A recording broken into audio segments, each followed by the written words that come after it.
welcome to Help and Holler Live. Let us know you can see us and you can hear us, and we will carry on with the show.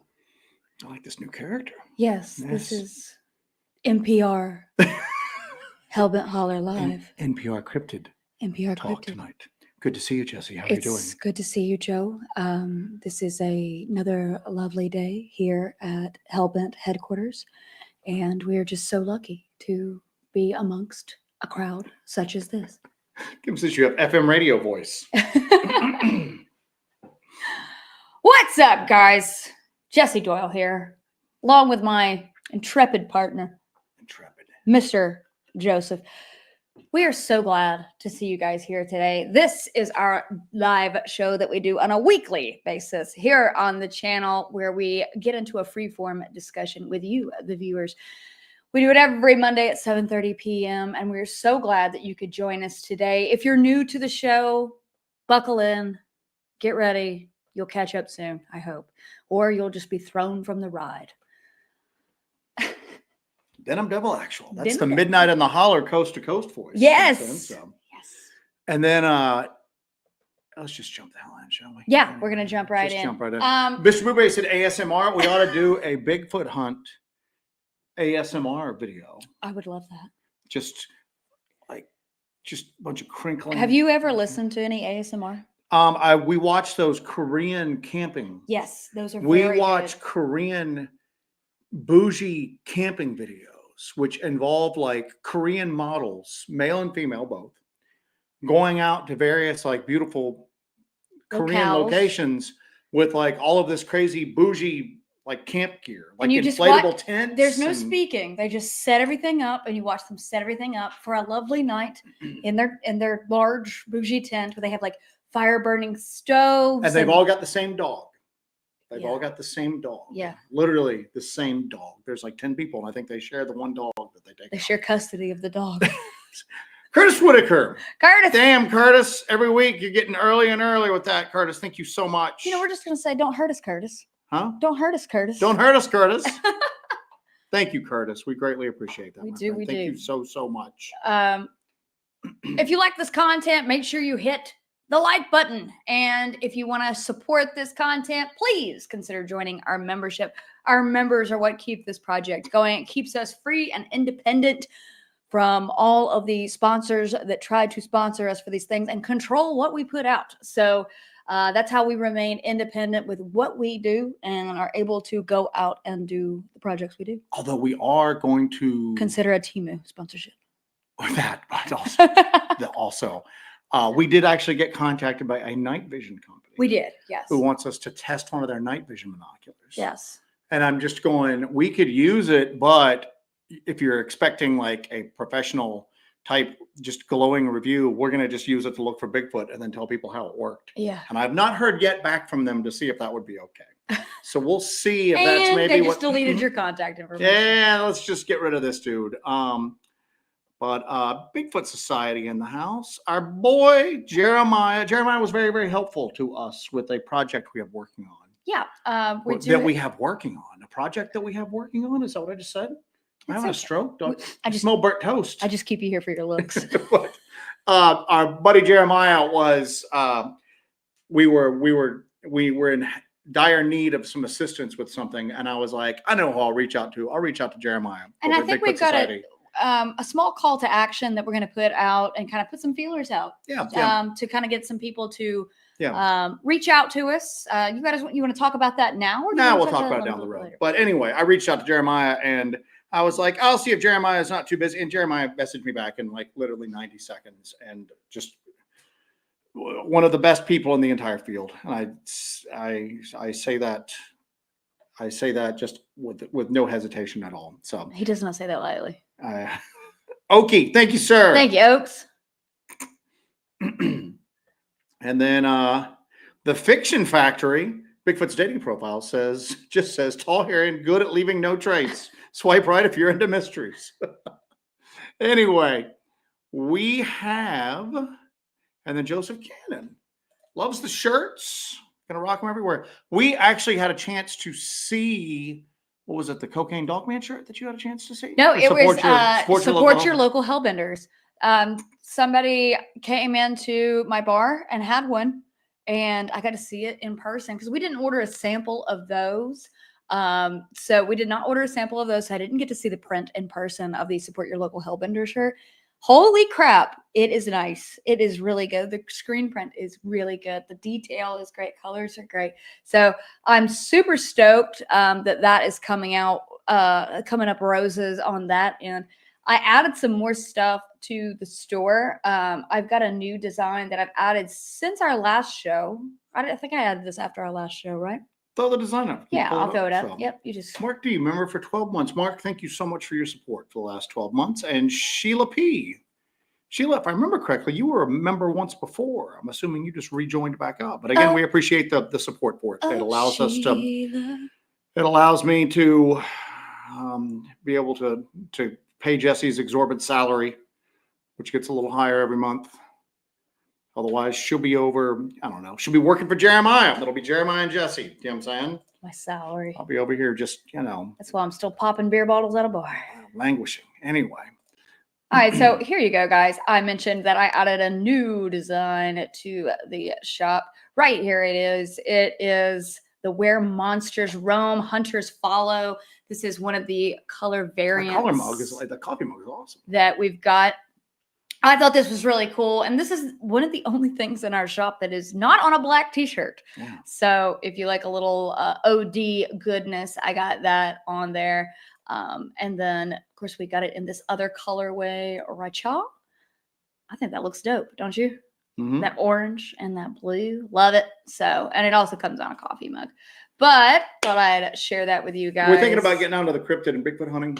And we think we're just going to do t-shirts. I'm just going to, I put knives on it too, bro. Did you put knives on it? Yeah, look at that. You think I play? It's got a knife on it even. Anyway. So, That's a little lethal weapon quote right there for you. It had a knife even. Oh. What did you quote earlier? Mad Max Beyond Thunderdome is what he's just a child. Oh, yeah. So anyway, what do we got going on here? We got a bunch of other stuff going on. Precious boy. Roberta Newman had said, remember for 4 months, my name was Colorado Ruby. Got to get that updated. My pick is 30 years old. Talk about needing to update. Keep up the great work, you two. Thank you so much. Did you put new icons in for members? I have new emojis and icons. New emojis. That's what I'm looking for. Yeah, I have new emojis and icons for our members. If you guys hop in there, they should be updated. I have a ton in there. There's like 20 new ones that are in there. And they're full color and they're neat. So our members have little icons and emojis that they can use in the chat that is available to you guys. So if you want to fling those out, you're welcome to. I added those the other day and I totally forgot to tell everybody. Just doing quiet things behind the scenes. Quiet thing, keeping this ship rolling. But today, what we are doing is discussing a topic that can be a little controversial because there's a lot of argument when it comes to this topic.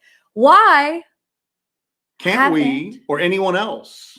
Why can't we or anyone else find Bigfoot? Yeah. And when we find them, we're talking about finding them.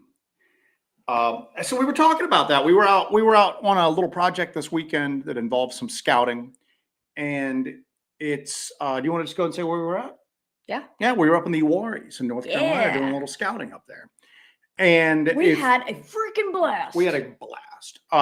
Froze to death on Saturday one night, but camping. Oh my God. We were up there in the Uwharrie National Forest working on a project that we've got coming up.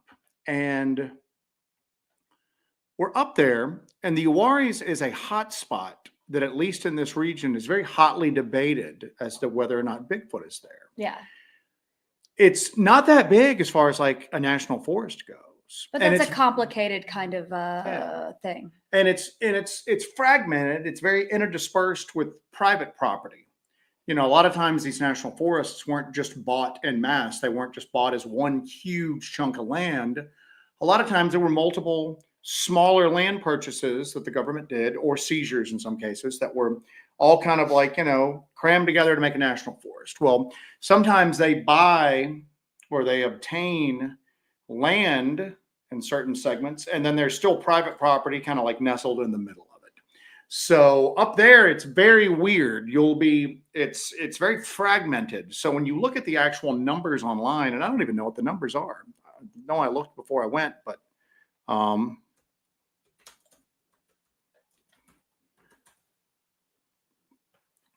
let's see what the size on that bad boy is. We ought to, if we have a little extra time, we should. Actually, it's larger than what I thought it was. Yeah? What is it? Well, hold on. It is. I'm seeing two different numbers here real quick. Let me entertain the fine folks while I get clarification here. I am considering if we've got a little extra time to show the rattlesnake footage to the public. We should. Do you have that keyed up? I have it. Yeah. Okay, so the Uwharrie National Forest on paper. Somebody asked about it. Is about 52,000 acres. It's big. That's pretty big. That's big, but I mean, compared to hundreds of thousands of acres, like a lot of the other national forests in the South, usually, it's what they amount to. It's not that big. And when you see people discussing, well, let me put it like this. When you see people naysaying Bigfoot experiences, sightings, and activity in the Uwharries, this is what you hear. You hear it's not that big. It's not big enough to have Sasquatch in it. There's too many people there. I'm there all the time, and I've never seen Bigfoot. Nobody I know has seen Bigfoot. You know that Daniel Boone National Forest is 708,000 acres within a 2,100,000 acre proclamation boundary. Yeah. So I guess Uwharrie is pretty small, pretty minuscule compared to something like the Daniel Boone. Duke Tucker, Vienna and Flag Fund. I got my flag right here, man. I got to trim these bad boys. No man should be without his flag. No man should be without his flag. That flag, don't leave one without it. So, and Kim Drescher. Thank you, Kim. Thank you for the camp. Thank you, love for the Uwharries. So the Uwharries is, it's not that big, but, and when I was researching it online, and I'm sure you saw the exact same thing. It's somebody going, hey, I had a Bigfoot sighting, or I think I heard Bigfoot in the Uwharries. And then it's just tons of like dismissive comments afterwards. There's no way a Bigfoot's there. They would trip over people, because there's a lot of outdoor recreational activity that takes place in the Uwharries. Yeah. And there's a lot of people in the Uwharries. We saw that this weekend. We were shocked at the amount of people in certain areas. We were certainly shocked because the last time we were in the Uwharries, it was summer. It was the height of summer. It was extremely hot. We almost died of dehydration. Almost died live on camera from dehydration. Live on camera. And then we also had a very close call with a giant rattlesnake. We might show you that footage in a little bit. It's just like a 2-minute clip. But we had a run-in with a giant rattlesnake. And then we just unasked the area after that. But there was hardly anybody there in the Uwharries. It was so hot. Middle of summertime. And humid. And so we were like, okay, maybe a lot of people don't visit here because where we live, it's near a lake, and there's so many people out and about in the summertime. Some of our research areas actually kind of get a little more people going in and out of them during that time of year. But in the Uwharries, it was completely deserted. So we're like, wow, maybe a lot of people don't visit here. So we were there this weekend. It's a ton of people.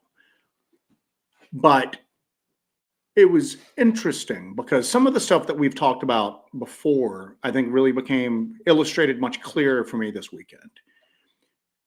All of the ideas and the dismissive comments and the insulting comments that you hear a lot of times about why people can't find a Bigfoot, or why Bigfoot doesn't exist in these like areas. I'm looking at it and I'm just going, everybody's saying there's too many people there. Too many people visit there, and I'm going, that's true if you were just basing it off your experience. Let's say you're somebody who does overlanding in there and you were going into some of like the overlanding areas, or you ride 4-wheelers in there and you're going to the roads specifically designed for 4-wheelers. Or if you do mountain bikes and you're going to the insanely busy mountain bike like section of the forest, you are right. There's a ton of people there. But then you go a half mile away from that and there's no one. There's no one at all. There's no one. The other thing that we noticed is that place clears out at night, man. That place clears out at night. You see that a lot with like the LBL, for example. But then, as the song does say, the freaks come out at night. The freaks come out at night. Yeah, so normal people are out and about all day out there. There is the off-roading area. However, there was a wildfire while we were up there over the past few days. So some of the OHV trails, I know for certain the ones that we passed by were shut down. So the off-roading was pretty much nil at that point. Yeah. But there were lots of people out hiking. There were lots of people at the camp areas. Yeah. But then once night fell, a lot of people left the area except for certain places. Yeah, certain camp areas still had people in there, but nobody was wandering around. Yeah. And I'm looking at it and I'm going, you know what? Everybody bases these statements that they make about why there's no Bigfoot there based upon their own very limited experiences in these particular areas, or a lot of like biases that they have, you know, a lot of predetermined notions. And I'm going, if you were somebody that just rides four-wheelers there, to you, the Uwaris, or anywhere, any national forest, any like, you know, big hunk of woods, to you, it's what you experience there. Right. So you experience it, you get up, you go in, you're going in the same time as a bunch of other people do. And then you're around a bunch of other people doing the same activity you are, mountain biking, riding four-wheelers, doing whatever. And then you all leave together. So the entire time you're there, it's packed. And in that little small sliver of land you're on, it's packed, it's busy. And you look at that and you go, there's no way possible that Bigfoot is here. Look at all these damn people. And I'm going, so that kind of started to spark the discussion that we're going to have tonight, and the discussion that Jesse and I had this weekend, is I'm going, no wonder we can't find Bigfoot. Why can't we find him? I'd be surprised if we did find him. We're going to keep trying, but let's just all be honest here. We're only going to see him or her or it or whatever you want to call it if we get really lucky, or it allows us to see it. Yeah, it chooses that. It opens that door itself. And I think some of the people in the chat kind of are saying that you can't find these things, you can't see these things because they are avoiding people. They don't want you. That's my thing for there. Zach, a helmet, holler, cologne, and or beard oil would be epic. I got to show you that email, by the way, that Zach sent. So thank you, Zach. We appreciate that, my friend. So new member Sheila P. Thank you so much, Sheila. Thank you, Sheila. Given without comment or question. So, so what we were looking at is we were up there and we were doing a lot of talking, and I was just going, look at this. Everybody's here in these national forests in such limited areas during very predictable times. Saturday, certain areas were extremely busy. Sunday, much less so. And looking at all of this, it's very predictable when people are going to be there and where people are going to be at.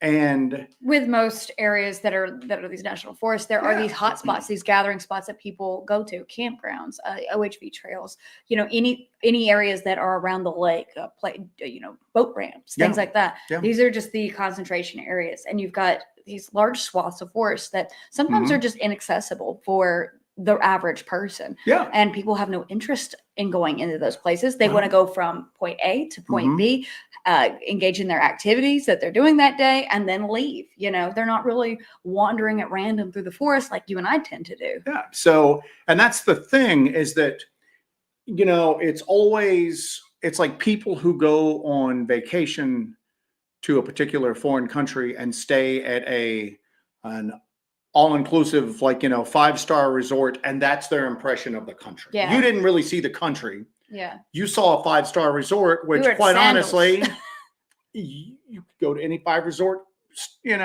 resort in the world and walk away. You could go to a 5-star resort in like North Korea and come away going, North Korea is amazing. The towels are so soft. The food's plentiful. It's just amazing. That's not, so basically you're a tourist when you're in those woods. And I'm going to say, I like that analogy. Yeah, you're a tourist and you're seeing the 5-star resorts of the forest. And you're walking away thinking that's everything. You can take this out a little bit further, like what the flock says. It's extremely rare for a hunter who spends an absorbent amount of time, will go their entire life and never find bear remains, which arguably have a population of thousands, to just one Bigfoot. Just saying. the other thing too is I see this all the time with hunters who go, I've hunted those woods for 30 years. If there was a Bigfoot there, I'd know it. And I'm going, we live in the South, man. All right. I know, we know hunters. Okay. I'm not a hunter. I don't hunt myself anymore. Okay. I dabbled with deer hunting like years ago and I have a taste for it. But we know hunter behavior down here. And generally, you park your car, you go in, the distance may vary, but a lot of times you set up stationary. Okay. Well, between the car and wherever they go to set up stationary, they always have to have a couple of beers where they throw the cans down. Which we were picking up like 2 weekends ago. So. Have to do a couple of bits of dip and make sure that they throw the can down on the way. But even let's say a turkey hunter that goes out all camo and everything like that. Let's just say it's a safe assumption to make that these things know where you are. And maybe guess what? Sometimes they don't, because there have been tree stand sightings. There was a really good video that was making its way around a few years ago that I couldn't find when I did a little bit of quick research for this show, of a turkey hunter filming over their shoulder with their cell phone, early cell phone, that the video was grainy, and it may have even been debunked in the meantime. I don't know. But showing like Sasquatch walking by. So, but the mindset is just because it hasn't happened to me, it doesn't happen. It doesn't happen. Therefore, that's called normalcy bias. Yeah, it's normalcy bias. That's like saying, I've never won the lottery, therefore the lottery doesn't exist. It's just something they put on TV, but nobody really wins the lottery because I've never won it, and no one I know has ever won it. But we know categorically that that's not true. People do win the lottery out there. Certainly ain't me, but it happens. And just because it doesn't happen to you, and it doesn't happen to anybody in your immediate circle that will admit to it, doesn't mean that's very unprofessional. Very rude. Wow, that's very rude. Unprofessional. Talk about rude. Wow. I want to apologize to all of you guys for Jesse's very unprofessional rude. But yeah, you know who it is? Who? It's Timu. Let me know it's penny time. Oh, Lord Almighty, Timu rules. I gotta get off. But yeah, you got. Well, actually, you know what? It is. I had a really good point I was making here before Timu. Well, no, I was just going to say thank you to you guys who have placed orders with our channel, with our store. Thank you guys who have placed orders today and during the show. You guys are awesome. Not rude. You guys are excellent. Thanks, Joe. Carry on with your BS tirade. Anyway, and so we're looking at it. I'm looking at it this weekend, and I'm watching. We drove past and we kind of paused where the mountain biking area is in the Uwaris, and I'm looking at it, and I'm going, there's so many people there because there's a ton of people. Oh, the mountain biking area was crazy busy. There was probably 100 cars out there. I'd say more than that. They were parked along the highway. When we were down there previously in the middle of summer last year, it was maybe 20, 30 cars there. And that was at the peak time. There might have been 200 cars there. I don't know. It was crazy. A ton of people. They're parked all up and down the road and everything like that. But I'm looking at it and I'm going, so all these people are on bikes. They're on mountain bikes, and they're staying on established mountain bike trails. They're not deviating from these trails. They're not riding their bikes to the middle of the woods. And if they did do that for a while, they'd make a ton of noise, man. Something out there would hear them coming with plenty of time to spare. But if you talk to those people, they're going to go, I'm in the Uwaris all the time. There's no way there's a Bigfoot there. You're not in the Uwaris all the time. You're doing extreme mountain biking. You're a mountain bike trail all the time. Yeah. And when it gets right down to it, I mean, a mountain bike trail is a mountain bike trail anywhere. Now, that doesn't preclude the chance of somebody seeing like a road crossing or a trail crossing, right? Rather. But the thing is that if I was hiding out in those woods and I did not want to be found, and I knew that on every Saturday in warmer weather between dawn and dusk, there would be hundreds of people in this particular little spot of the woods, I would stay away from that particular little spot in the woods. I would go to the 99.9% of the rest of the forest where nobody's at, and I'd hang out there, and I'd do whatever I need to do there. And maybe occasionally I would need to cross one of these populated areas, and somebody would get a quick glance at me, which is exactly what happens when people who are engaged and like any sort of like movement type sports, you know what I'm saying? Mountain biking, motoring, anything like that. And they see those like roadside crossings. But I'd stay away from the place where people were. And I think that at the end of the day is why everybody has this idea that there's no Bigfoot, because He's not walking into a crowded campground. because the Bigfoot didn't come up and knock on your, knock on a tent door, but walk up to your tent and unzip the door and go, here I am. He doesn't exist, or it doesn't exist. And I'm looking at it and I'm going, like you mentioned earlier. Joseph Sage, has an interesting one here. Even deer change their habits based on hunting season. Most animals do. That's why they tell adapt you, and overcome. Yeah, that's why adaptive behavior like that. That's why they tell you in certain areas that hogs are so hard to eradicate, because they adapt to the methods that you use to try to eradicate them with. You would assume that Sasquatch is more intelligent than a feral hog by like orders of magnitude. And the other thing I started thinking of is, remember Eric Rudolph? Yeah. Eric Rudolph stayed hidden in the mountains of North Carolina for 5 years. They had, I believe that was still the most expensive manhunt that the government's ever gotten involved in. Yeah. 5 years. And he was in a relatively small area. Relatively small area. And they caught him when he was digging through a trash can and he didn't try to run. It was like a small town cop. I think he was just like, he gave himself up, I'm basically. done. He basically, when the cops saw him, he just went, I'm done. I'm done. 5 years, the most expensive manhunt put on. The FBI was after him. Has the FBI had an extensive Bigfoot hunt out there with tens of millions of dollars devoted to it? No, never. Okay.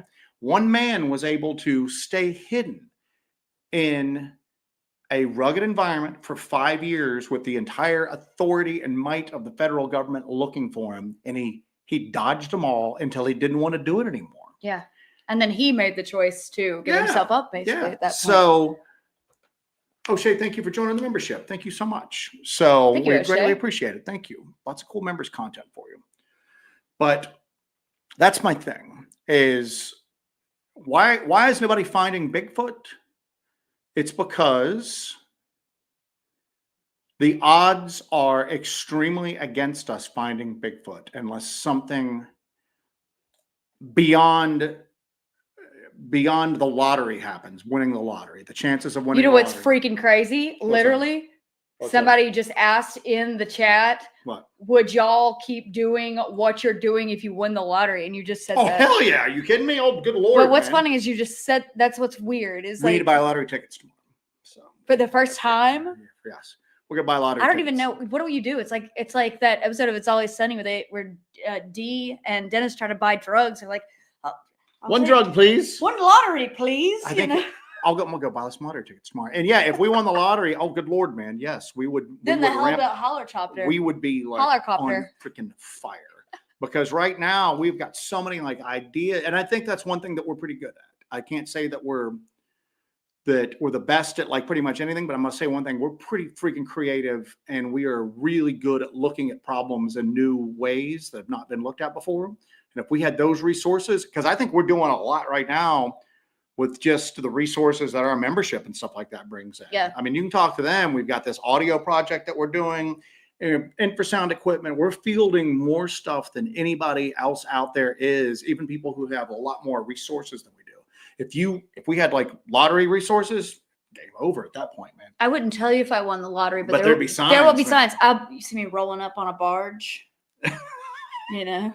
Oh, good Lord. I would get military, and I'll be honest with you, Hawk, that's exactly what I was thinking of, is I'd be going, there'd be like night optics for everybody. But so you'd be throwing them out like Oprah. Yeah. Hawk, if I win the lottery, I got your address. I'll send you some night optics, buddy. But and thanks for being a member, my friend. We appreciate it. But that's my point is that because we get it all the time, being publicly associated with what we do here, looking for Sasquatch, looking for all manners of paranormal stuff, high strangeness. What do people always ask you about Bigfoot? You found him yet? Oh God. You found him yet? Yeah, no, every day of my life. Yet, so every day of my life. Yet. Because I'm going to this is that if people stop and they get away from that normalcy bias that we've talked about, I'm in the URIs all the time. You're in the URIs all the time on this day between these hours with hundreds of other people in a very small area. You're predictable. And again, if a man, Eric Rudolph, if a man can, in an environment like that, dodge the federal government for The full five, force of the 5 federal years, 5 Yeah. years.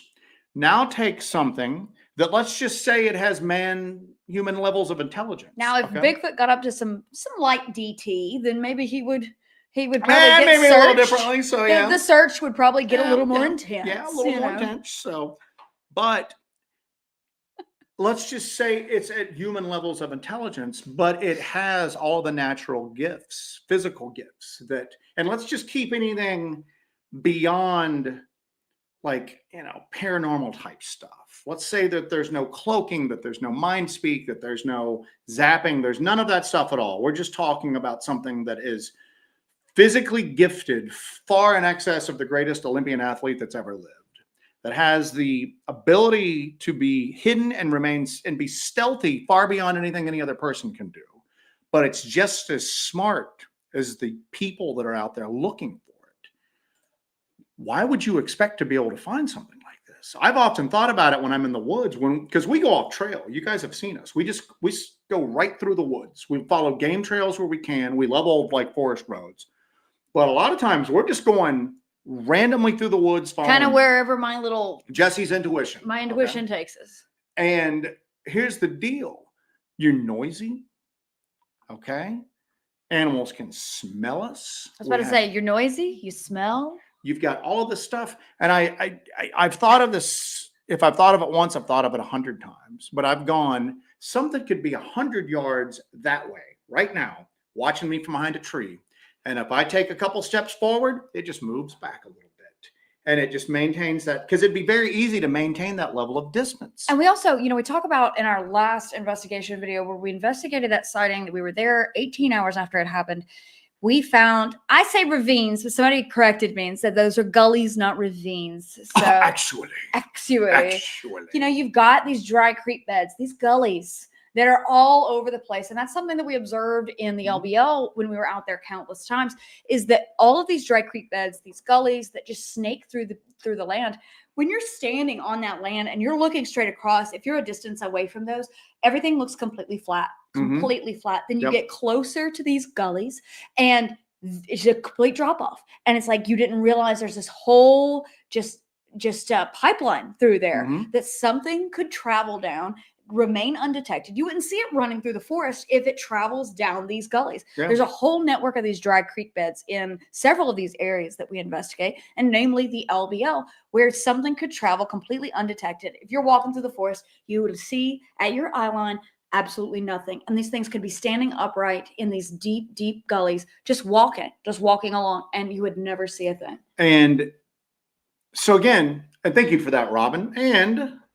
our girl Julie Rich is in the talking to Julie this week. Hey, Julie. Julie is, and if you are familiar with the Bigfoot lore surrounding the Uwaris, there's two big names with that. There's Mike Green, who caught a very interesting thermal footage of what's called the squeaky thermal. If you've never seen it, look it up. And then there's Julie Rich, who's caught some jaw-dropping audio from her property adjacent to the Uwaris. So audio that has kept us up at night. Yeah, that audio has kept us up at night. Julie, I don't know what all you've released publicly on that, but Julie sent me some audio files, and I made the mistake of listening to some of them in the house at night by myself. And I messaged Jesse, because Jesse was at work, going, you got to listen to this audio when you get home. And then I messaged Julie going, this is the craziest stuff I've ever heard in my entire life. We actually, Denim Devil was staying, it was one of his visits, and he was here, and he was staying in the office, and we played one for him. And he was like, nope. He goes, you better shut that computer down, because if this goes off in the middle of the night, I'm not even looking, I'm just shooting. So take Eric Rudolph. Okay, take Eric Rudolph.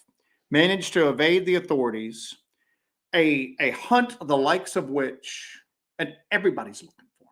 Everybody's looking for him. The FBI, the federal government, I believe they brought in National Guard, local authorities, hunters who were out recreationally hunting are looking for him. Everybody's looking for him. They dodged him for 5 years until basically he just gave up. Now, Give Eric Rudolph the speed far in excess of a cheetah. Give him physical strength far in excess of a silverback gorilla. Give him the ability to remain stealthy far in excess of just any sort of like natural camouflage that nature has provided any animal out there. He maintains human level intelligence. He has an opposable thumb. He has the ability to use tools. He has the ability to survive without fire, which is probably very important. He has the ability to run down game without the use of a weapon, kill it, eat it, and then hide the remains without being seen. And you wonder why something like that remains hidden. And here's the deal. I always go that if, let's say, and we're going to talk about some terminology here in a minute, but let's just say Bigfoot was revealed tomorrow, I think we'd be shocked at the population density. If it is a natural animal or a natural creature, I have a feeling that the population density would shock us on either extreme. We'd either go, there's so few of them, or we'd go, there's so many of them. So if we just instantly, there was like, all right, boom, there's this many Bigfoot out there. Yeah, I think it would shock us on either end. So, Spawn,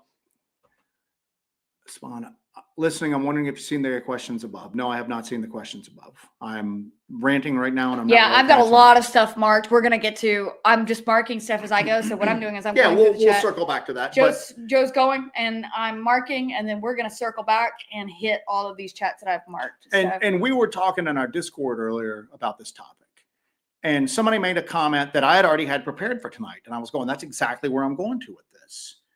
Why hasn't Bigfoot been found? Well, when you get right down to it, Bigfoot has been found by thousands of people. Thousands of people have found it, or it's found them, however you want to look at it. It's been found. People know it exists. It just hasn't been officially acknowledged yet. And I think somebody said earlier in the chats, I have a ton here, so I don't know what it is. Somebody said that it's not a matter of finding Bigfoot. It's a matter of talking about your experiences and being believed without solid evidence. Well, here's the deal. I mean, again, so much of this stuff is relative. I mean, so if I had seen Eric Rudolph when he was hiding out and I went and reported him to the authorities, would the authorities have gone, well, we've never found any Eric Rudolph bones, you know what I'm saying? I just think there's not a flag for you saying Eric Rudolph every 5 seconds exactly. On this episode. So I just don't think, it's here's the deal. You saw it. It exists. It's real. Okay. So Bigfoot has been found. It just hasn't been officially acknowledged yet.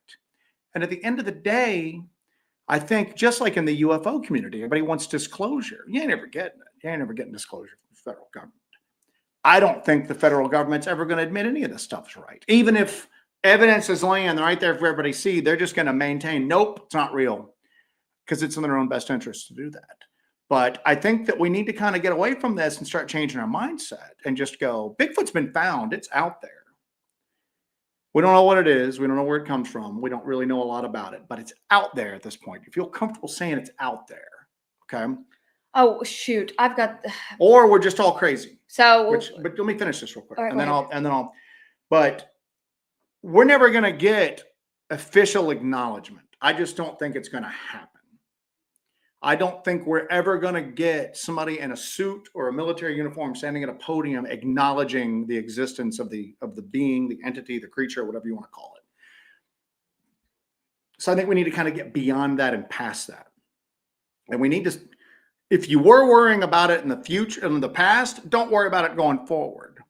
Like the uneducated public opinion on the subject, you know what I'm saying? Trying to convince people.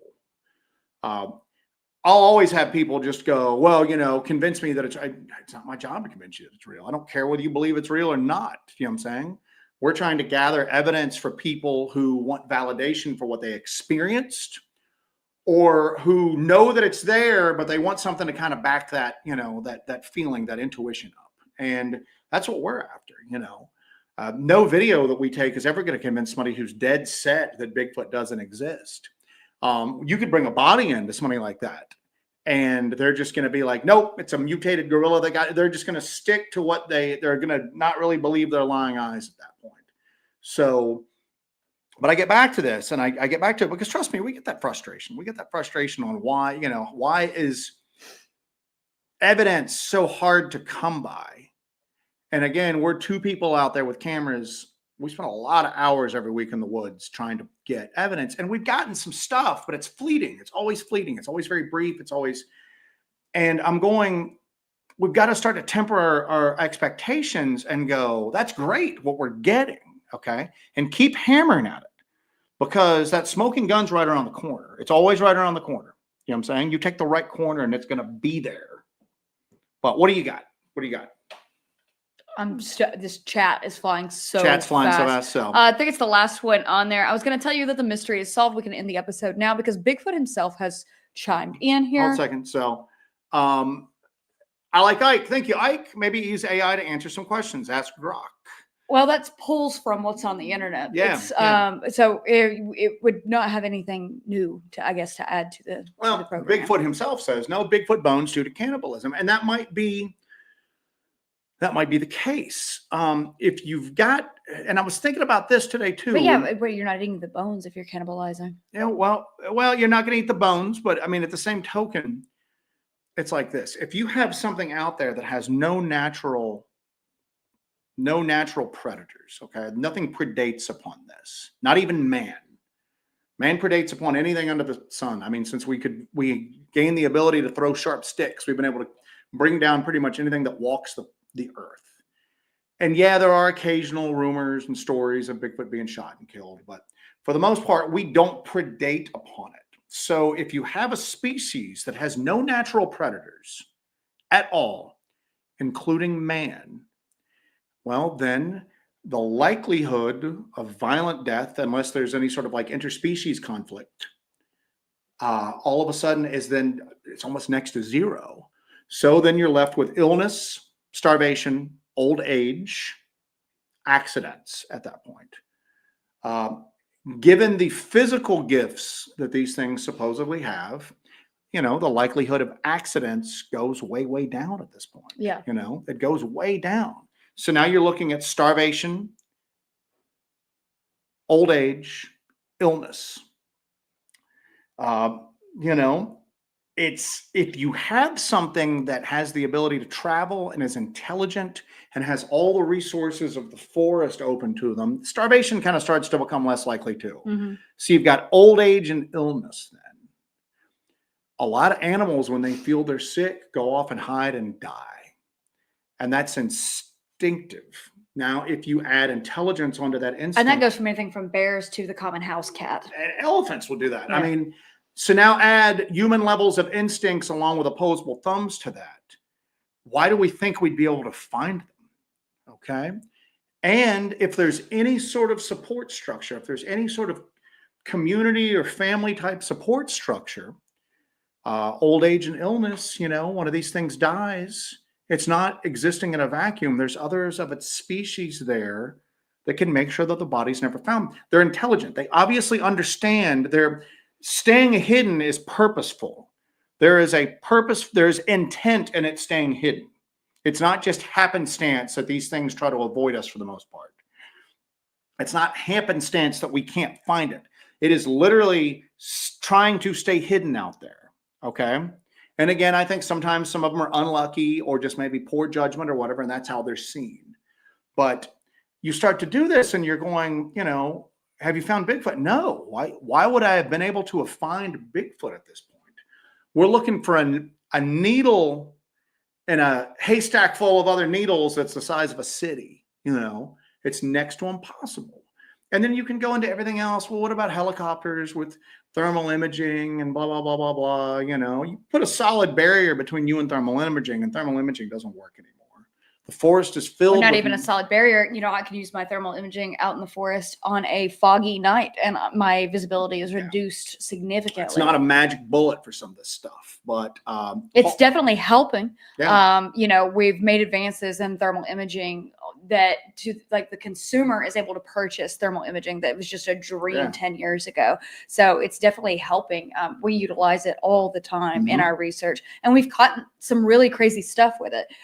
We've caught insane thermal stuff with it. We don't know for sure what we've caught, but it does kind of lean in one direction. But let's think about the thermal imaging footage that we've caught. It's generally what appears to be something large and bipedal looking at us from cover. Yeah. And I could see where if like thermal imaging was being used from a helicopter, especially in the thick tree cover that we have in this part of the country, you would see a partial image of it. Part of its body you would maybe be able to see. But most of it would be obstructed. Yeah, and people would just go, it's a deer, it's a hog, it's a wombat. Bear. Yeah, it's a wombat. And just keep on flying and go. Again, there's been no concerted effort with tons of resources to prove that these things are out there or to try to catch one. There never has been. There's been amateurs, and like us, like everybody's an amateur at this with limited resources. And even people that have been lucky enough to have like financial backers to do this, they still approach it with a very limited budget and very limited manpower, and they can cover a very small area for a very short period of time. And again, you're dealing with something physically gifted and intelligent. That's the thing where you get to intelligent. Don't talk to me about black bears. Black bears have good instincts. Black bears are not intelligent, okay? It's like every single one of them wakes up every day or night, if they're nocturnal, and goes, the game begins again today. Today's another day of me staying hidden, you know? And quite honestly, humans are easy to evade. The tools we have kind of extend our senses quite a bit, but we're still slow, we're noisy, we're weak. You know, you have something out there that has the ability to survive in a multitude of ways as far as getting nutrition goes. And if they're specifically trying not to leave a pattern, come on, man. You know, when people try to do things and not leave patterns, it's difficult to anticipate them and catch them. But if you've got something now far more physically gifted and in tune with an environment that we're not necessarily in tune with anymore, come on, man. So let's go through some of the stuff that you've got here. I have a metric ton of stuff on there. So. You do have a metric ton of stuff on here. Hawk. The common public would... And there's a lot up back, too. If they came walking into town and said, here we are, the government would swoop in and say, you're not seeing what you think you are. And guess what? They would immediately dismiss you publicly and online. And maybe the people in your small town would know what's up. People in the next town over would think you're crazy because that's what they were told to think at that point. Speaking of bears, Gary Duncan has one on here. I hunted black bear in Canada for 15 years. Never saw one dead for whatever reason and or bones. So same thing with a lot of people who hunt. You just don't find them. You know, the rodents will make quick work of bones. Everything breaks down in the forest very quickly. Bigfoot could have Cynthia. Bigfoot could have so many abilities we're not even aware of, besides being intuitive, cloaking, and they could escape via portals. Exactly. Just dealing with the physical gifts that are not unknown in the rest of the animal kingdom. When you add that intelligence into them, it's damn near impossible. If you add anything else into it, it's not near impossible. It's just flat out impossible. So what we and other people like us are looking for is we're looking for that 1 in a million, 1 in a trillion moment where everything goes right for us and everything goes wrong for them. You're waiting for those stars to align. Exactly, you know, and do it because that's not outside the realm of possibility, man, you know.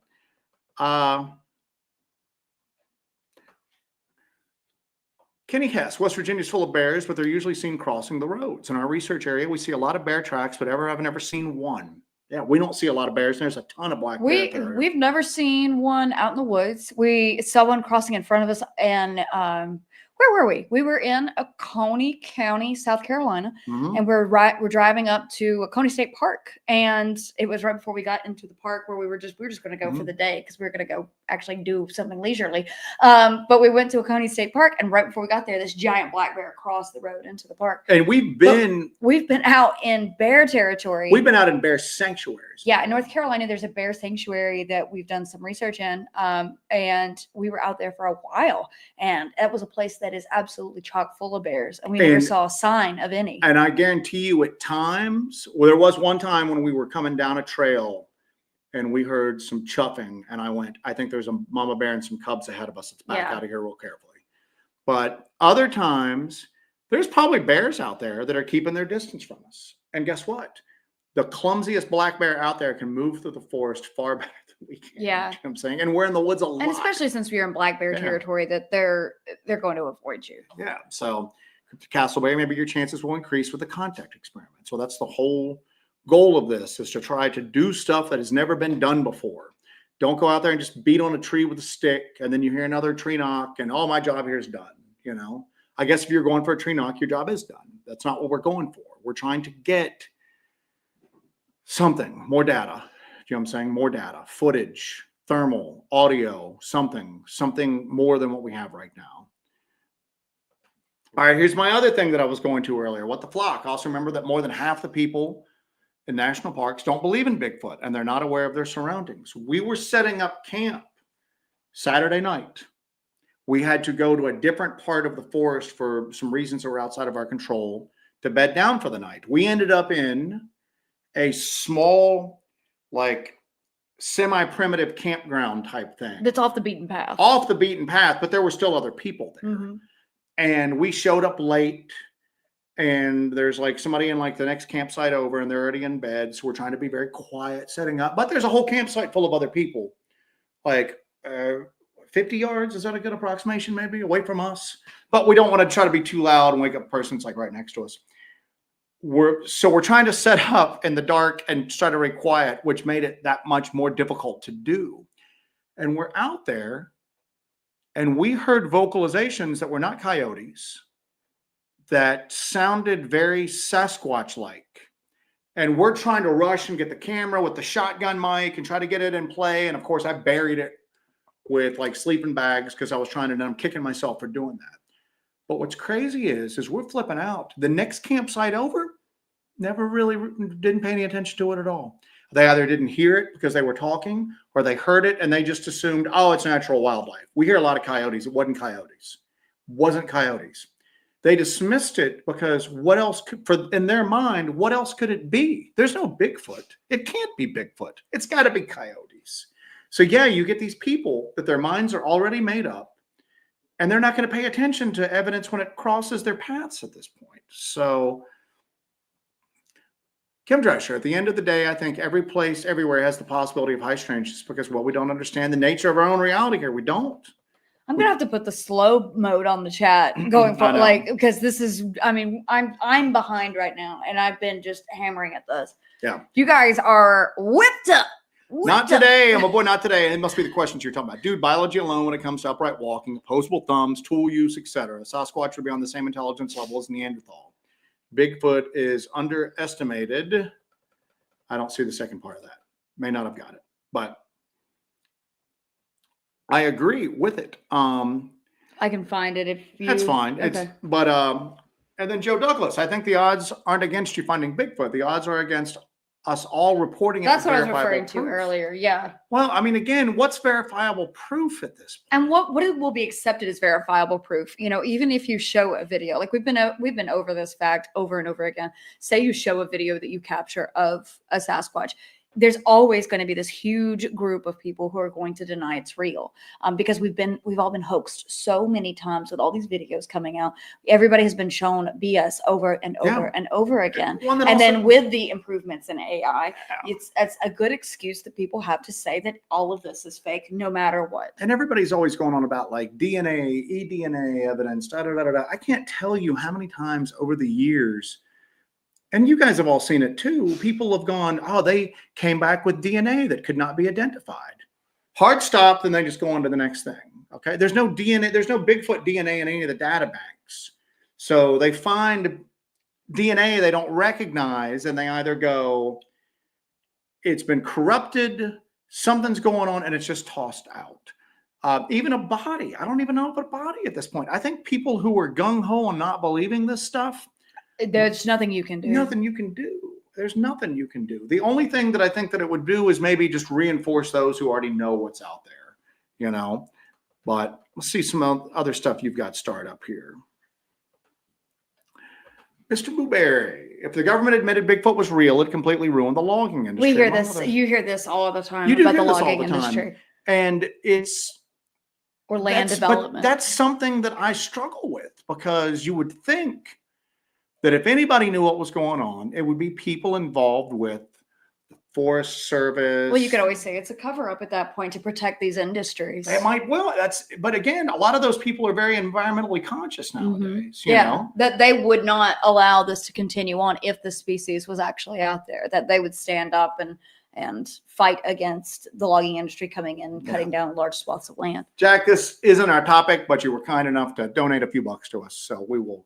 Regarding the 1982 LBL massacre, everybody in the chat right now is going, They've already oh crap, gone through it. Someone called Roger was the only known witness, while Jan Thompson was third party. Has anybody spoken to Roger to verify the last name of the family? We honestly have no interest in speaking to Roger Price, who lives in Iowa, because he was not at that incident. Yeah. He Roger made that Price entire thing has up. changed his name 4 times publicly online. Every single person who has looked into him, who did not have some sort of secondary financial incentive to further that story, has walked away from him, unfortunately. If you look at our first LBL video, we spoke about that. Yeah, we even mentioned, we came here, we were interested because of the story coming Then out. once we began to witness his craziness firsthand, which involved implied death threats and all of this other stuff, I'm just going to tell you right now, safe to say, everyone who has looked into his story knows that it's not real. Everyone. And I hope he gets the help he needs. But and then as far as Jan Thompson goes, she did come up. Now, here's the deal. There are people out there who will tell you, Elijah Henderson, our buddy Mike Smith, that was in the Land Between the Lakes documentary with Small Town Monsters along with us. They will all talk about the fact that stories of that 82 massacre were floating around pretty much immediately after 1982. People were hearing rumblings about it.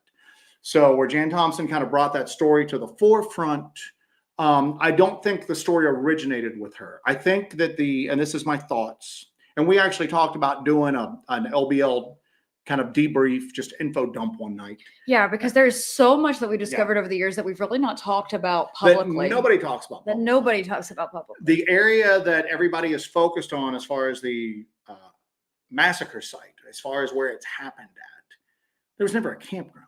We can, here's the deal. I can't prove that something didn't happen, but there's other things that I can prove and Jesse can prove. And then you can basically kind of determine whether that story is real or not. So we think something happened there in 82. We think that there may have been an attack in 82, but that the story that got out was either purposeful misinformation or a product of the telephone game, something being repeated over and over and over again and changing a little bit each and every time. But I always use the analogy of, if, let's say I was wanted for a crime and the police brought me in for questioning, where were you at 8:31 p.m. on the night of March 10th, 2025? And I go, couldn't have been me. I was in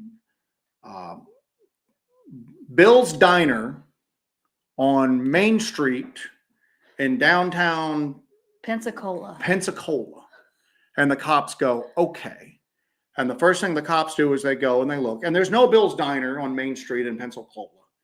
Never has been. Well, then they would pretty much assume that everything that I said after that's a lie, because I started from the point of a lie.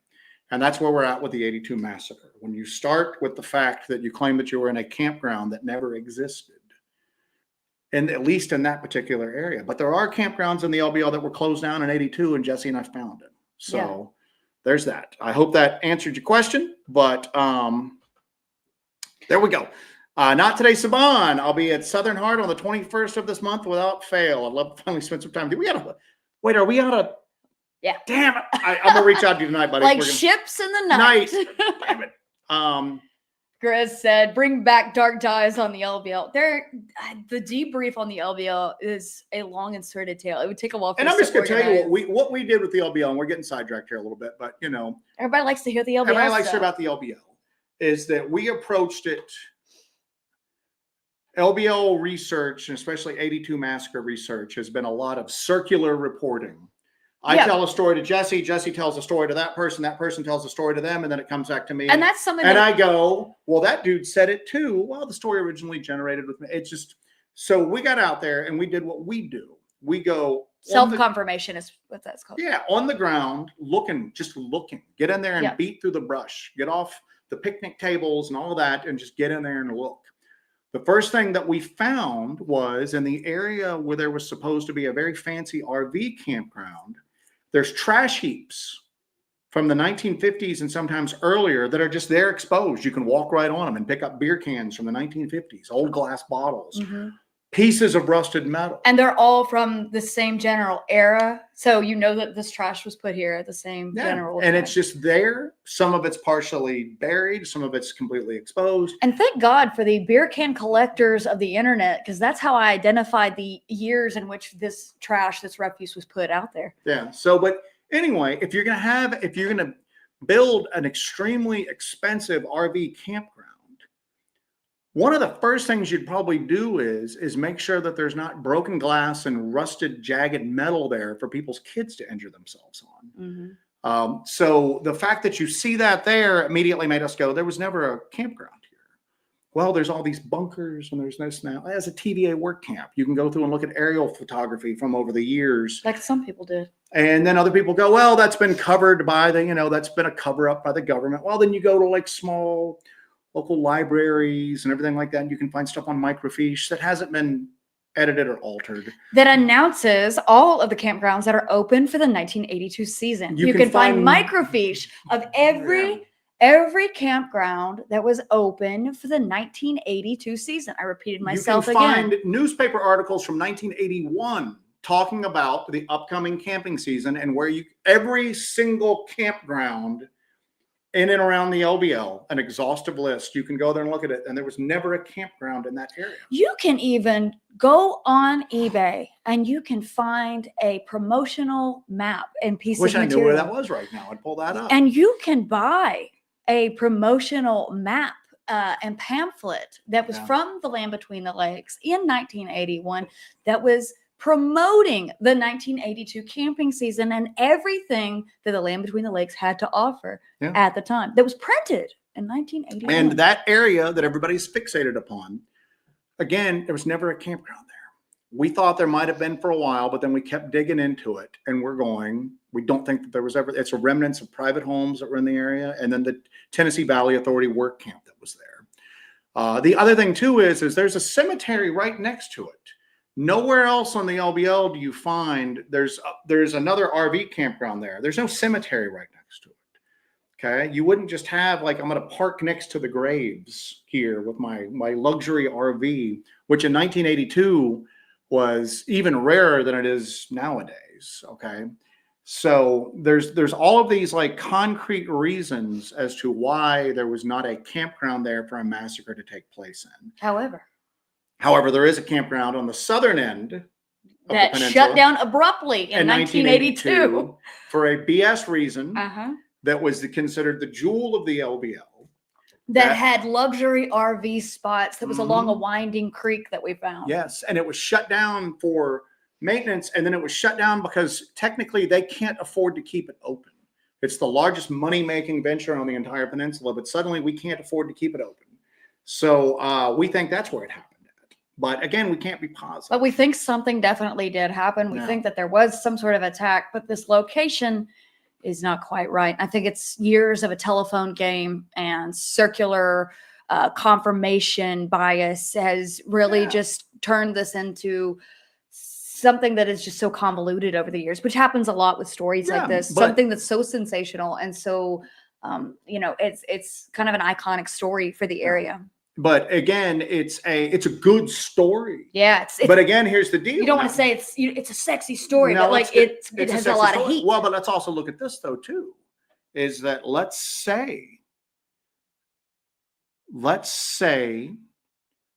put our conspiracy hats on real quick, and let's say that there was an attack in the campground that we think it is in the southern part of the LBL, and that there was an official response and some sort of a cover up. and they had to shut the campground down because there was activity around there that they couldn't eliminate or control, but it was dangerous for campers to be there. But you want to kind of put a red herring out. I love knowing some of the stories got out, maybe you would kind of officially change the story a little bit and steer it over somewhere where to kind of like misdirect over people to a completely different portion of the peninsula. To keep the eyes off of the actual location. Now, Blondes and Booze says, although that cemetery that you spoke of is very haunted, we have EVPs from there. We're not saying that nothing, because Joe, we actually got our thermal from over there. Oh, we got our thermal from in that area. We found what looked like Bigfoot tracks, and they were not expanded. They were in that cemetery. In that cemetery, in the snow. They weren't expanded boot tracks. There's activity that goes on up there. For sure. Absolutely. I can tell you what didn't happen up there. There was never an RV campground. Yeah. And if there was no RV campground, you've started the story with a lie. Yeah. How can I believe anything past that? But you have to think when it comes to these whole areas, these window areas, there is such an element. There's this trickster element there. You don't know what is, you have some true things with these stories. You have some falsehoods in there. They're all mixed in there, and it really convolutes everything. So kind of digging into this and bringing the truth to light about what actually happened, we can kind of parse out, okay, this is actually happening there. This is not actually happening there. So we have had Bigfoot activity there. We have had paranormal. You saw the gray lady up there. You saw an apparition coming from that cemetery. There's weird stuff. That stuff is definitely happening. But this one thing, this one detail, this strange thing isn't true. False in one, false in all. Falsus in uno, falsus in omnibus. Not today. Last super chat. Going to go. Graham Hancock. Maybe they know Bigfoot exists, and acknowledging it would mean upending biological history. As to the denial of pre-Younger trans-like damn spawn. There we go. Possibly so, man. Possibly so. Maybe it's just the fact that it's something that they can't control. They can't eliminate, like we mentioned with the LBL. You can't control it. We're talking about Bigfoot again. Can't control it. Can't eliminate it. We know it's there. There's nothing we can do about it. So generally, in the government, when there's something that they can't fix, they ignore it or they cover it up. And that might just be it. We know that these things are there. We can't do anything about it. So let's just deny it at that point. Kenny, thank you for that so much. $10. We appreciate that. Thank you so much. And then our buddy Hawk, going back to the LBL thing, killing one of the 410 up close and personal. No way a 410 would take one down. So, and that's somebody who we know and trust saying that. So not an anonymous person, but anyway, so back to the Bigfoot stuff. We kind of got sidetracked there at that point. We went on an LBL tirade. We went on an LBL tirade. We've been talking about doing it for a while. Yeah, we really have. It's just we've moved on. We have to revisit the LBL. We definitely do. We need to sit down in more ways than one. Yeah, and but at the same token, and it's so difficult because that story is so intertwined with the mythos of the LBL. When you say, I don't think that happened the way the story unfolded, everybody loses their mind. No, there's weird stuff in the LBL. Yeah. We caught a thermal of something that looks like a dog man in the LBL near that spot. I just don't think that there was ever a campground there. Yeah. Now, here's the deal. I'll even give this. Maybe the story about the family and everything like that and the police that, were suffering a visible effect from what they had seen and all of that. Maybe something similar to that did happen. It just happened further south at a different campground entirely. And maybe the story just got a little, And the story, another thing, we didn't mention this, but like another little details about that story is that, the campground was wrecked and it was all covered up. They cut the light poles and the power poles off at the base and, all this other stuff. We went to this other campground. We discovered it. We found it. And we were walking around up there. I lost my S when I saw this. There were actually light poles that were cut off at the base. And I was like, no effing way. The thing about this campground that we're talking about, we've got footage from it. We did a live stream from there. But one of the things that we noticed about it is they've closed off an entire peninsula coming off the main peninsula. It's been gated off. and then they gate a little bit more off, then they gate a little bit more off. You got to go in there on foot, and it's a while. We took Alex Petticoff in there with us from Small Town Monsters. And supposedly this place was closed down for renovations, even though it was fully functioning. Everything was good. It was extremely busy, beautiful. It was really nice. There was basketball courts and a tennis court. And then we can't afford to keep it open. Yeah. So you didn't have the money to keep open your biggest money-making venture in the LBO. There was a waiting list. But you had money to bring in bulldozers and wreck the roads, wreck the shack where you would pull up and buy ice at, because we found the remnants of it, and we found the old sign kind of tossed into the woods. We found basketball courts that were in the process of being wrecked that it looks like they just stopped halfway through and walked away. Yeah. And then we found things of debris that was there staged up to be removed that never got removed. Yeah. We found torn up clothing down there. We found all sorts of stuff down through there. It's crazy, but it's not on the north end where the 82 attack, that 82 massacre is kind of done in it. I've got kind of an important win here. Fried iceberg. I checked. That Canada 50. Whoa, it's a $50 Canadian there, man. Thank you, Fried. So we've actually got bougie knives in boxes because I showed the knife. To keep them in boxes. I showed last week the knife that Denim Devil got me for Christmas. He got me two. Last week was the more wearable one. I don't know what the hell I'm going to do. Wearable? Well, I could actually wear it on my belt, but I think anything's wearable if you're brave enough. I'm not wearing that on my belt, man. No, you're not the man I thought you were. This is the Shinbu, which means, I don't even know what it means. It means divine something. Divine valor. That ain't too shabby. The Shinbu. It's the companion piece to the one that I had up here last week. And that freaking wackadoo, that's nuts, man. Look at that. I'm going to injure myself with that. I can tell you that right now. Wackadoo. Wackadoo. So I said great googly moogly last week, and everybody lost it. Great googly moogly. I have one of my birthday knives. Joe and I always get each other a knife for our birthdays. This was one of my birthday knives from a couple years ago. Yeah. It is a collaboration between Tor Knives and Haley Strategic, and it is the Darter. And it is just a compact, but it is a powerhouse of a knife. You got that G10 right there. That's super grippy. That thing is sharp as all get out. And you got serration on the back. And then look, bam, look at them red liners, kid. Oh, yes. But that is a gorgeous, dangerous little piece. A gorgeous, dangerous little piece. Gorgeous like you. You know something about that. I know that. I've married one of those. So thank you for that. Red had put in a thing going, y'all could try to lure it in to change tactics. They will definitely see you and Boyd unless, like you say, they let you or accidentally or just sees one out of the corner of her eye and just chases it down. I always tell people when invariably we release a investigation video and people are like, you're too loud. And I'm going, you're too loud. And I'm going, who are these people watching our videos? I don't know. But I'm always like, listen. An old man in a stocking cap with a candle. So, oh, you're thinking of an Italian. Okay. So, but I'm always like, listen, it's the best bet is you're not sneaking up on anything. Your best bet is to piss something off or make something curious. Even if maybe you can make something curious enough to come up to you to kind of check out to see what's going on.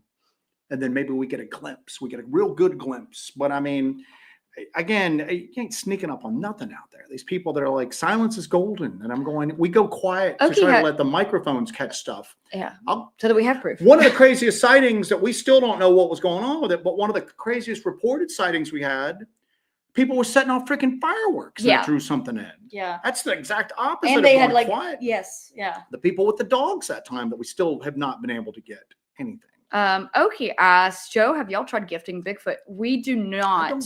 However, we do some stuff to manipulate the environment just to see what happens. Yeah. Where we'll take some of these pieces of quartz that we find and we'll kind of put them up and arrange them in certain ways, and then we'll come back and see if anything's changed. If you guys remember from the Laurel Creek series, we found those blue jay feathers all over that stone and all over that stump there. And we kind of arranged those in a different way to see if anything would change with that. I don't know if you would consider that gifting because we're not taking something from our stock and giving it to them, but there's some sort of attempt at communication by manipulating the environment and items. So good God almighty, I thought I was like caught up with the chat. No. I'm an hour behind in the chat right now. People have gone. Yeah. Did you hit Kathy Smith? Thank you, ma'am. Thank you, Kathy. We greatly appreciate that. Thank you so much. So we, and again, Booberry says LBL debrief, the final word, so needs to happen. And What's unfortunate is it's not going to be the final word.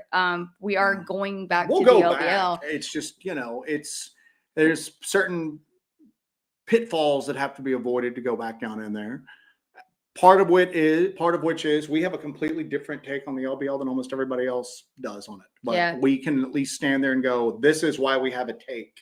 It's not because this dude over there told me it, or some dude who we've never seen his face and his name changes every few months. We have this. We approached it as if we were investigating something. Yes. So we started to look at the terrain, supporting documents, anything like that. Some people will go, well, there's no police report. I'm going, I wouldn't expect there to be a police report on, 8:01 p.m.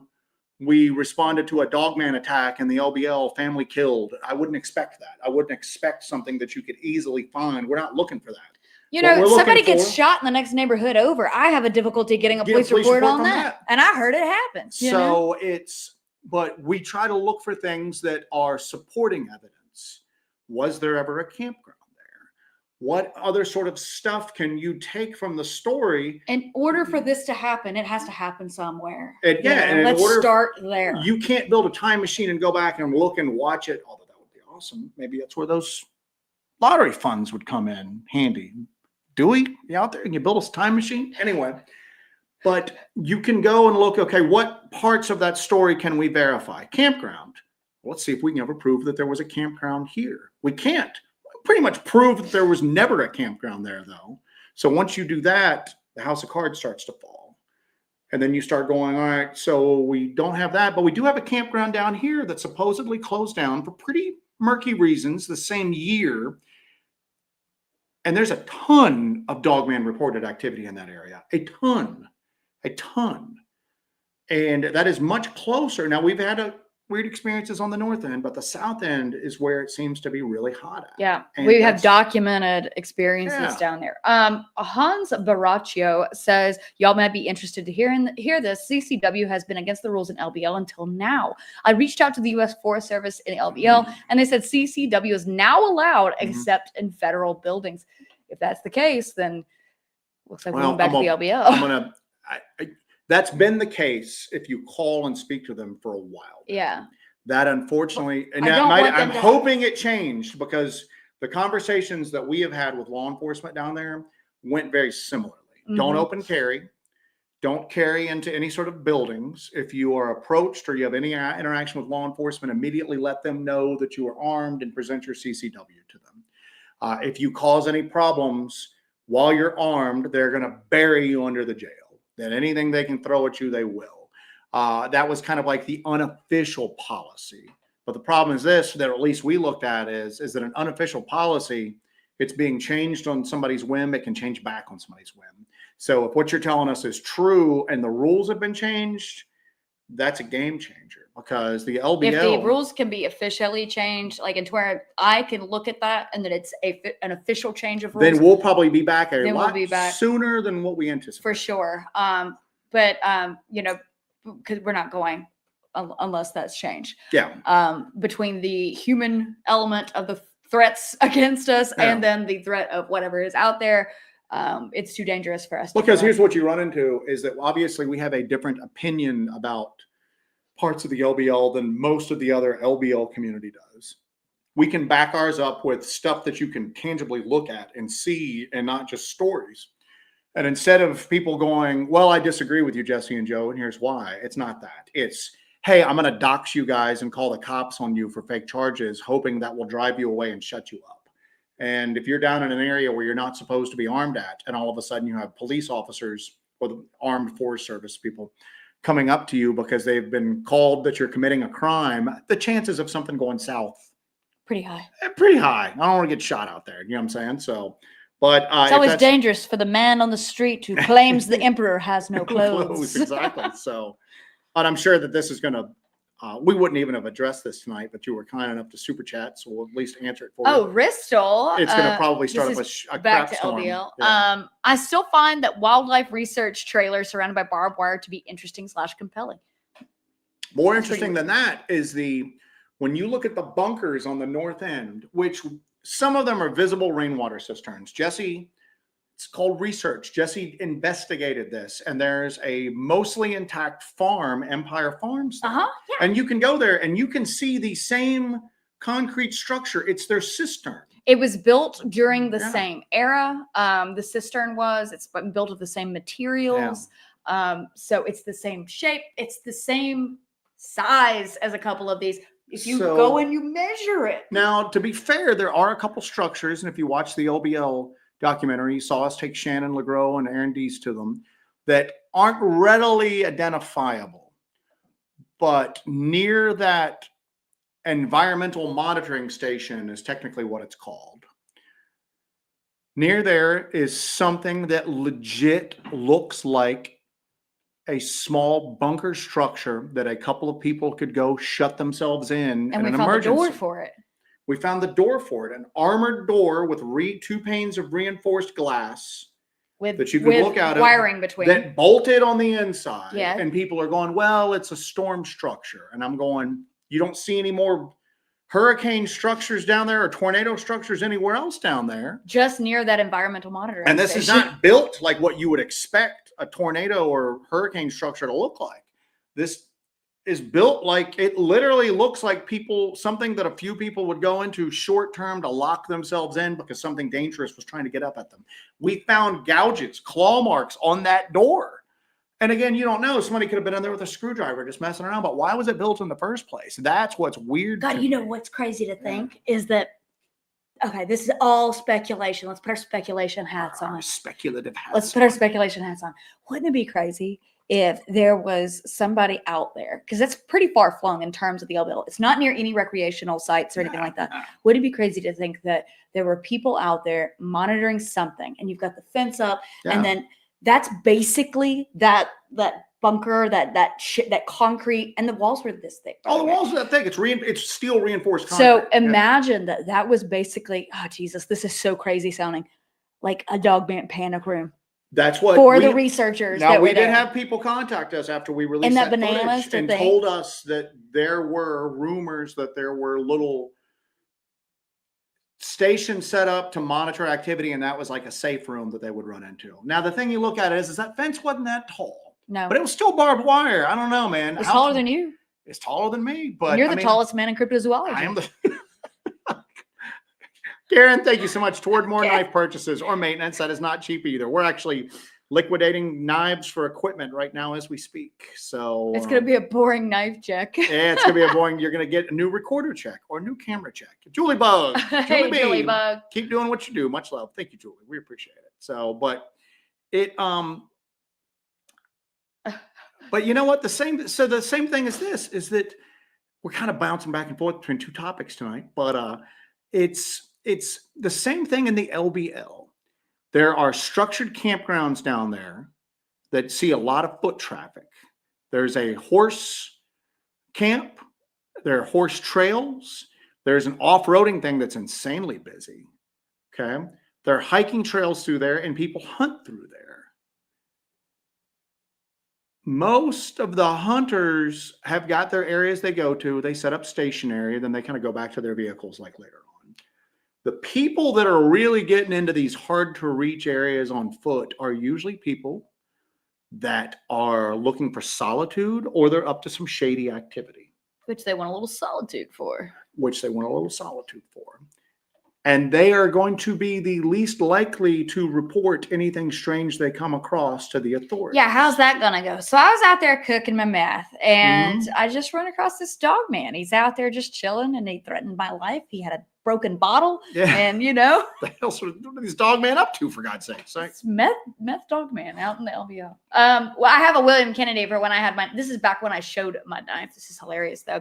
The sacred knife of the Satanic Shadow King Invoker. William Kennedy. I don't know if William Kennedy has not been replaced by semi-sentient AI that just strings cool words together, or what at this point, man. So anyway. He's a man possessed. He is a man possessed. So, but with righteous fury. So the same, like I said, the same argument can be made at the LBL for it too. Do I think there's weird stuff going on at the LBL? Absolutely. Do I think that people that are in campgrounds there on horseback and just hiking trails occasionally see it? Absolutely. I think sometimes those paths cross. Yeah. The majority of it's happening where you gotta bust some butt to get back in there to it. You know And then what I'm saying? go, you know. And just like the Uwaris, we've got like a lot of stuff coming up with the Uwaris right now.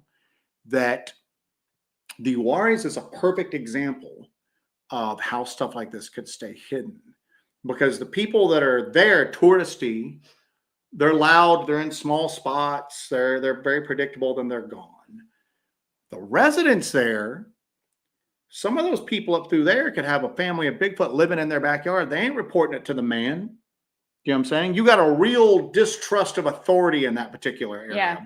Real ingrained, and it's very insulated. It's very there's a lot of development going on outside of like national parks, national forests, and all that down here. Nice subdivisions. Everybody wants a view. You don't really see that around the Uwaris as much. You get there and you go around for a little while and you kind of realize the hikers there look different. The hikers that we saw on one Saturday, and it's a lot of like single men or small groups of men with military grade molly bags. And it's got a real kind of like Southern militia feel to it up through there. They ain't reporting nothing. Yeah. You know what I'm saying? They ain't reporting nothing. So that kind of factors into it as well. The people that are there the most and are that on the ground and are there the most often are generally the least likely to report something like that. If nothing else, they don't want the hordes of sightseers coming in at that point. Yeah. You know? Oh, here's a good one. Turdog says it's good to see completely healthy Joe and Jesse. You guys are cooking with peanut oil tonight. So keep your allergies at the door. You know, we're talking about the Uwari and what we have kind of deduced from being there a few times. We're interested in doing getting a little more in depth on the Uwaris. So right now, I'm going to put out a little call to action here. If you've had an experience in the Uwaris, if you're from the Uwaris, if you've seen anything, experienced anything, and you are willing to talk to us about it, we'd like you to get in touch with us because we're looking to collect some of these experiences from the Uwari. So if you have had experiences out there, you know somebody who's had experiences out there, and you're willing to pass on their information to us, we really want to start gathering up these stories and exploring what is going on in the Uwaris, because it's a very, very fascinating area. Yeah. And I think we're ready to start digging into that. So we dug into the LBL ad nauseum at this point, and I think we want to turn our attention to a new spot for a little bit. So if you have an experience like that, please get in touch with us. You can email us at hellbentholler@gmail.com. Say it again, hellbentholler@gmail.com. Get in touch with us. In the subject line, put Uwaris. I am struggling. I'm helping Jesse try to get caught up with emails. I think I'm back to December at this point, and I haven't even answered all of them because sometimes I'm answering on my phone, and a lot of the emails are very long with attachments, like, you know, and it's difficult for me to do on my phone, but we're slowly hammering at it. If you haven't heard back from us, we're not ignoring you. It's just that the field investigations take up an insane amount of time. Yeah. To be quite honest with you, and except when we're asleep, Monday nights is pretty much the longest time we set in one spot over the course of the week. Today, I had to call Joe at work, and I was so proud of myself because I actually got my laundry done today. So, we spent so much time doing this. I was proud of myself for washing my clothes and getting them put away because we just spend so much time on this. yeah. So we are trying, we are working, and we are moving forward at a rapid pace right now. But that is the nature of it because we only have a certain time on this earth, and we're trying to solve the mysteries of the universe, baby. So we are trucking along, and we are trying to get to everything. But you know, right now we are going to prioritize these stories from the Uwari because we want to explore this. We want to go in depth on this area and the subject. So if you know anybody or you have had experiences, make sure you email hellbentholler@gmail.com and put Uwari or Uwaris, whichever one, in the subject line, and we will get back in touch with you because that is right now what our big focus is on. Now, here's the deal. If you do contact us or put us in touch with somebody or even kind of steer us towards an interesting podcast, where a witness from the Uaris was sharing their story. With that, it won't necessarily be it. But if you do have a Uaris encounter or you know somebody, we are going to have to vet you a little bit because, unfortunately, the Uaris have a well-earned reputation for having some extremely overzealous local Bigfoot researchers who, if you guys remember when we tried to live stream from that cemetery, we had somebody trying to dox us in the chat. And then we're pretty sure they called the cops, even though we weren't breaking the law. Because we put this out there publicly knowing we're going to have to wade through some of that. So please don't get offended. We're just going to need to do some vetting and everything like that. But Chance, the Uaris, as we discussed, Chance is somebody who had an experience in the Uaris. And we had a phone conversation with him just this past week. The Uaris, as we discussed, is also laid out in a way that research on an LBL level could be possible. Yes. The Uaris are above and beyond Bigfoot in the Uaris. Now, there's other stuff in the Uaris as well. There's a lot more. There's stone carvings that we're still trying to track down, but we've heard them referenced twice that seem to portray canine or wolf or dog-headed people, which is kind of unusual. There's a lot of high strangeness type stuff that takes place. At Town Creek Indian Mound, which is just south of the Uaris, you have that recreation of the ceremonial hut that sits above, right on top of the mound. You and I went there. Do you remember that? Mm-hmm. And in there, and I shared this photo, I think, on my Instagram, but there's a deer-headed entity and there's like dog-headed entity, and they're facing each other. Yeah. So there's already some sort of... Do you have that rattlesnake bed, by the way, too? I do. You guys want to see that? So, so there's other stuff going on there, too, but we're approaching this. We feel that we still think that there's something lurking around the corner for Dogman for us, but it ain't here yet. And we kind of returning to our roots. We started off looking for Bigfoot, and we want to kind of dive back into that. And the Blackthorn area that we're looking into right now has got some weird possible Bigfoot stuff going on about it. But the Uaris are within relative proximity to us, and it's something that I think hasn't really been tapped that much. There's some great stuff up there, and there's some phenomenal researchers up there. But, and like I said, we're really interested in getting up to Julie Wrench's spot. And then our buddy, MK, who I think is in the chat, has been a wealth of knowledge and information about the area, but really kind of hit it. I know that sometimes people that kind of go from research area to research area are called ambulance chasers in this community. And you need to stay in one area. Oh, I've never heard that. Yeah. That's but cool. Here's the deal. There's a method to it. And it's because sometimes you need to step away from an area, get a little perspective. Sometimes you want to stay a little unpredictable yourself and not be out there week after week after week after week. Sometimes you need to kind of pull away and focus on something else for a while. Yeah. We don't golf. So for us, that means going to another research area and switching gears and then revisiting that spot. Yeah. So we do that. We bounce from place to place quite a bit. So but we got a Uari bug up our butt. Anyway, right, so yeah, this is there's a place in the Uari. The Uari they're the oldest mountains in the country for sure. In the continent, oldest mountain range, and they're worn down to nubs. They're barely. They're oversized hills, basically. But they used to be very majestic, large mountains that just through the course of time have been worn down. So there's lots of very large exposed boulders through there, and boulder fields generally have a place of mystery in a lot of these stories. Missing 411, a lot of the people that go missing, it's associated with boulder fields, and we had a witness encounter in this particular area. And when we went in there, we found these large exposed boulders. And there's so much quartz, the whitest quartz you've ever seen. And I'm talking fields of it there. So this took place in the place that, if you guys are following me on Facebook or Instagram, we posted a photo of me in front of this giant stone. This is where we actually had this encounter, but go on. But we went out there and it was hot. It was extremely hot. That's the day that Jesse told us we almost died out there. We had an extremely long hike ahead of us, and we have to carry equipment with us on top of everything else.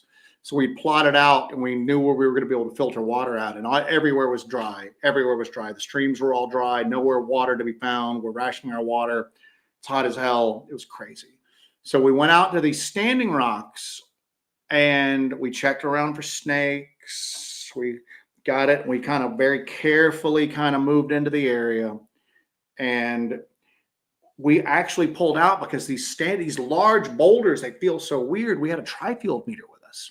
And if I had it in here, I could demonstrate to you, but you guys have seen us use it in the past. It makes a clicking noise. Yeah. So we're using that, and somehow Eagle Ear over here goes, stop, don't move. And I'm Well, like, what? you can kind of see me do this. I have the trifold in my hand, but then I pull it away from myself because I'm like, I'm hearing something. I pull the trifold away from myself so I can hear, and I hear just a constant shh noise. And I was like, it's not the trifold. What is it? So I'm looking, like panicked, looking around. And then that's when I see this giant rattlesnake. So you get to see us get freaked out. Yep. Because I'm scared of snakes. Especially when I'm severely dehydrated. We've hiked out a long ways. We're severely dehydrated and we're a good distance away from a hospital. So if you guys would like to see me roll that beautiful rattler footage. Real quick, welcome to Redneckistan. Check out Union County, South Carolina. Not so much Bigfoot, but orbs. Redneckistan, I've seen you comment in here a little bit. If you're in the area, like in the South Carolina, North Carolina area, shoot us an email if you've got. Welcome to Redneckistan actually has had a few experiences on the South Carolina, Georgia, and North Carolina border areas. Cool. Reach out to us and let us know if you so. And we don't share locations. We caught like a lot of grief for that one where we went out to scout. We were out there within like, I think it was like 16 hours of that sighting because we couldn't mention what state it was in or anything. People were going, well, you should be able to at least mention what state it's in. No, because the people told us we couldn't mention anything about it. Yeah. So we don't share locations, so you ain't got to worry about that. So anyway, so this is Jesse versus the rattlesnake. It's a big snake too, man. Oh yeah, you get to hear me talk about how big. Is there any profanity in this? Do we drop any F-bombs? There might be some profanity. No, sir, because I edited it out. Thank you. You are a professional. That's why I'm the best. You just have to know that. Go ahead and share that to screen for me. Okay, guys, this is the rattle. The just hit it. The certain death that we managed to dodge. Jesus Lord. All right, so we're gonna be on the screen too, so we can give you some commentary here. Or if you guys want us to go back, you'll be able to see it. You can see my cursor on the screen. Sweet. Okay, so I'll have it and I'll show you guys where the snake is because Joe actually gets a shot of it. Let's roll that beautiful rattler footage.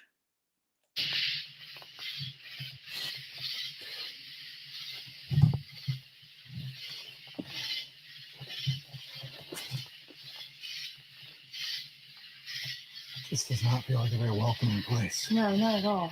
Not at all. Not like it was earlier today. It really feels magical. Now it just feels very. Hey, don't move.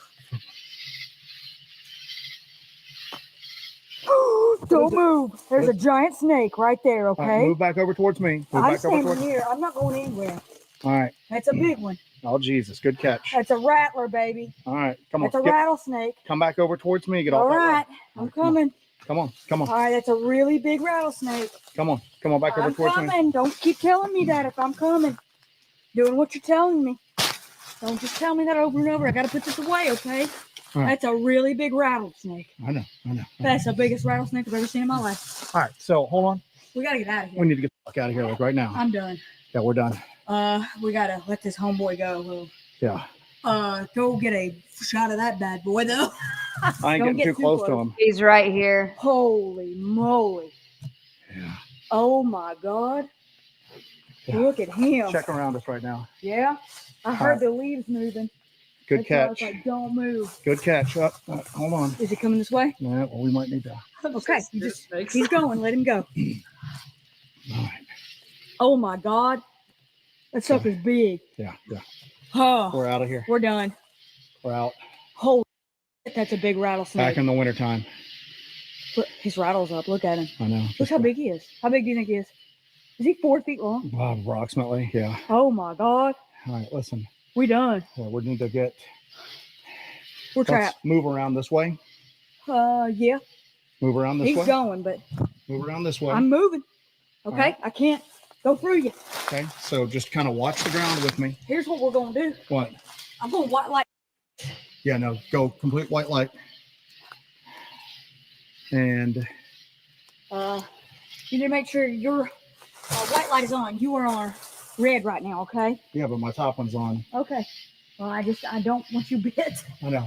All right. I know. There you go. So I quickly went from very professional to Granny Clampett from Compton. Yeah, that's a big boy. Yeah.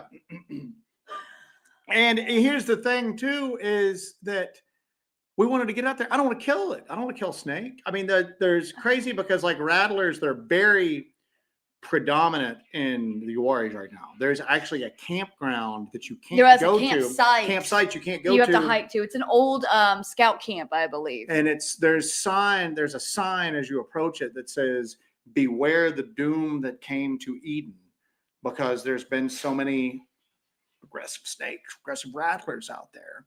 But in a lot of areas, people just kill rattlers like willy-nilly, and it hurts the population of them. So I don't want to kill anything when I don't have to.